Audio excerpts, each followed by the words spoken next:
Hello and welcome to the Calmcast, a time to feel calm and think clearly. I'm Claire Downham, the Queen of Calm, a transformational life coach.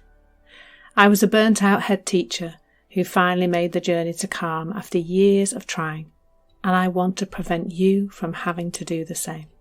The Calmcast is a series of short explorations, gently guiding you back to your natural state, which is calm and clarity.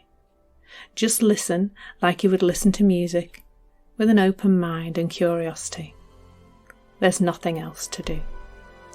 Now let's relax into today's episode. So today's word or little phrase that I am considering is self-consciousness.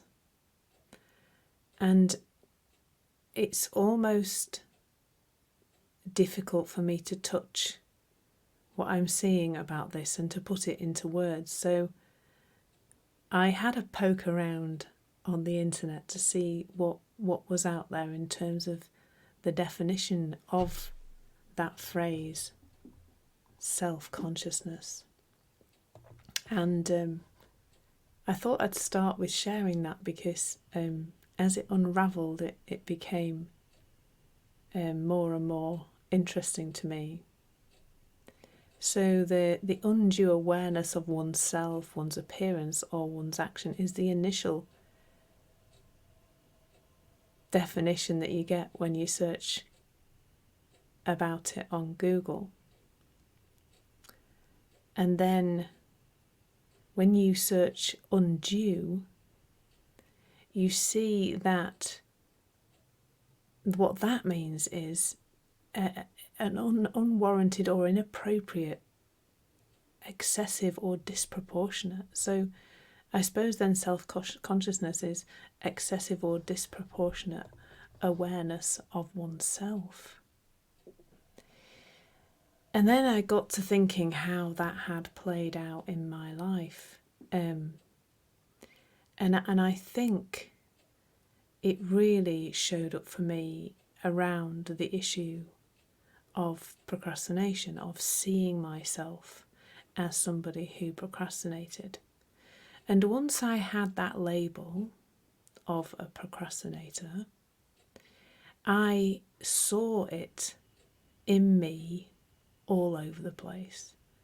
I saw it popping up over and over again. It became a habitual thought underpinned by a really stuck belief that meant that I often think that if you came in and watched me in my space doing my thing, that you wouldn't see it where I did, because I was very self-conscious. I was very aware that I thought I should be a different way to how I was. And that led to a lot of trying to fix myself and make myself be different. Now, what's really interesting is that as the self-consciousness has fallen away, I have no idea really whether I'm more or less productive or more or less procrastinating, not that I really believe that exists, more or less motivated, more or less anything really. But I'm just okay with myself. And I don't know about you, but that's kind of where I would like to be most of the time. Just okay with myself. And maybe you're not feeling okay with yourself right now. And that's okay too, by the way. And so maybe just seeing this a little bit today might be helpful. So where does this self-consciousness start to run amok in our lives and make us really spend far too much time, a disproportionate amount of time in fact, thinking about ourselves? Well, for me, there is one place to look. There is one guilty party right now, and that is judgment. It's judgment all the way. Because that's the starting point to me. If I'm noticing things about me, how I'm feeling, how I'm being, the thoughts in my head perhaps. And I'm cool with them. I don't have any judgment about them or feelings about them. Then I kind of get on with my life without that judgment in place. Whereas if I experience me doing something or feeling something or being a particular way, then, and I think that's wrong, then the thinking about that starts to stack up. The thinking about that starts to interfere with how I perceive myself. And I think this, as I spoke last week, in fact, about mental health, that is one of the cruxes of why we don't feel okay with ourselves and why more and more people see themselves as being broken, as having some kind of mental illness, is that we've got to a place where some feelings are not okay. And I don't mean like internationally not okay. I mean that some feelings have a meaning attached to them. Like anxiety, for example. It is human and normal and just what's part of life to experience some levels of anxiety sometimes. We all sometimes get caught up in fearful thinking, and we experience that thinking in our bodies. That's normal. It's normal until somebody says it isn't. And unfortunately, that somebody, it is the most widely available piece of information. It's the internet. We can go and go, what's this feeling I'm feeling? We can describe it to the internet, and the internet can tell us that we have anxiety. Or we may have already received that label, or we may, unfortunately, have learnt about that in school.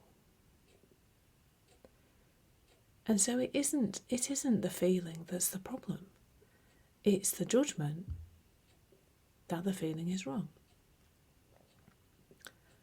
And then we can end up being more self-conscious because we see that feeling all the time. We experience it where perhaps it's not really there.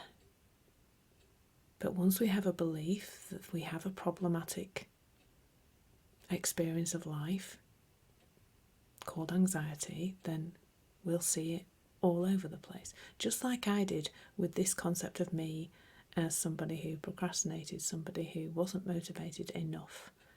I then saw that all the time. And now I have days where I procrastinate the heck out of my day, quite frankly. But that's okay. I don't care. I don't even see it as procrastination. I see it as me following my intuition. Give it a different label. It has a different meaning, of course. But what this self-consciousness does is it stops us seeing our own potential. It definitely does that. It gets in the way of us seeing what we are really capable of and what's possible for us. And it also just takes up a lot of headspace, guys. If you are spending a lot of time thinking about how you are now and how you are the next minute, and not a lot of time just getting on with your life, then it's just taking up space in your head. Space that could be used more productively, I think, in your life to bring inspiration, creation, and new things into the world. So,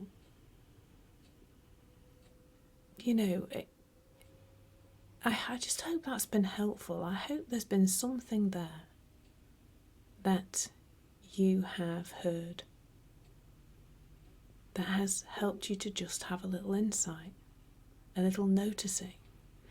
And the invitation, as always, is to just bring some awareness. But please, in order to prevent the self-consciousness, please leave the judgment at home or somewhere else, not inside you. Because we can have wonderful fun being aware and being curious about how we are and how we're doing and how life is playing out inside us. And just have that kind of, oh, that's interesting how that's playing out in me right now. And that's fun and enjoyable and part of life's rich tapestry, until we bring the judgment into it and make things about us have meaning and wrongness about them. You're doing perfectly. You're unfolding beautifully, and you are having a human experience. That's all you need to know. Thank you so much for listening. There's nothing to do now but bring some awareness to how this is working out in your life. Listen regularly to experience longer and longer periods of calm. This has been the Calmcast with Claire Downham, Queen of Calm. Take care and keep listening.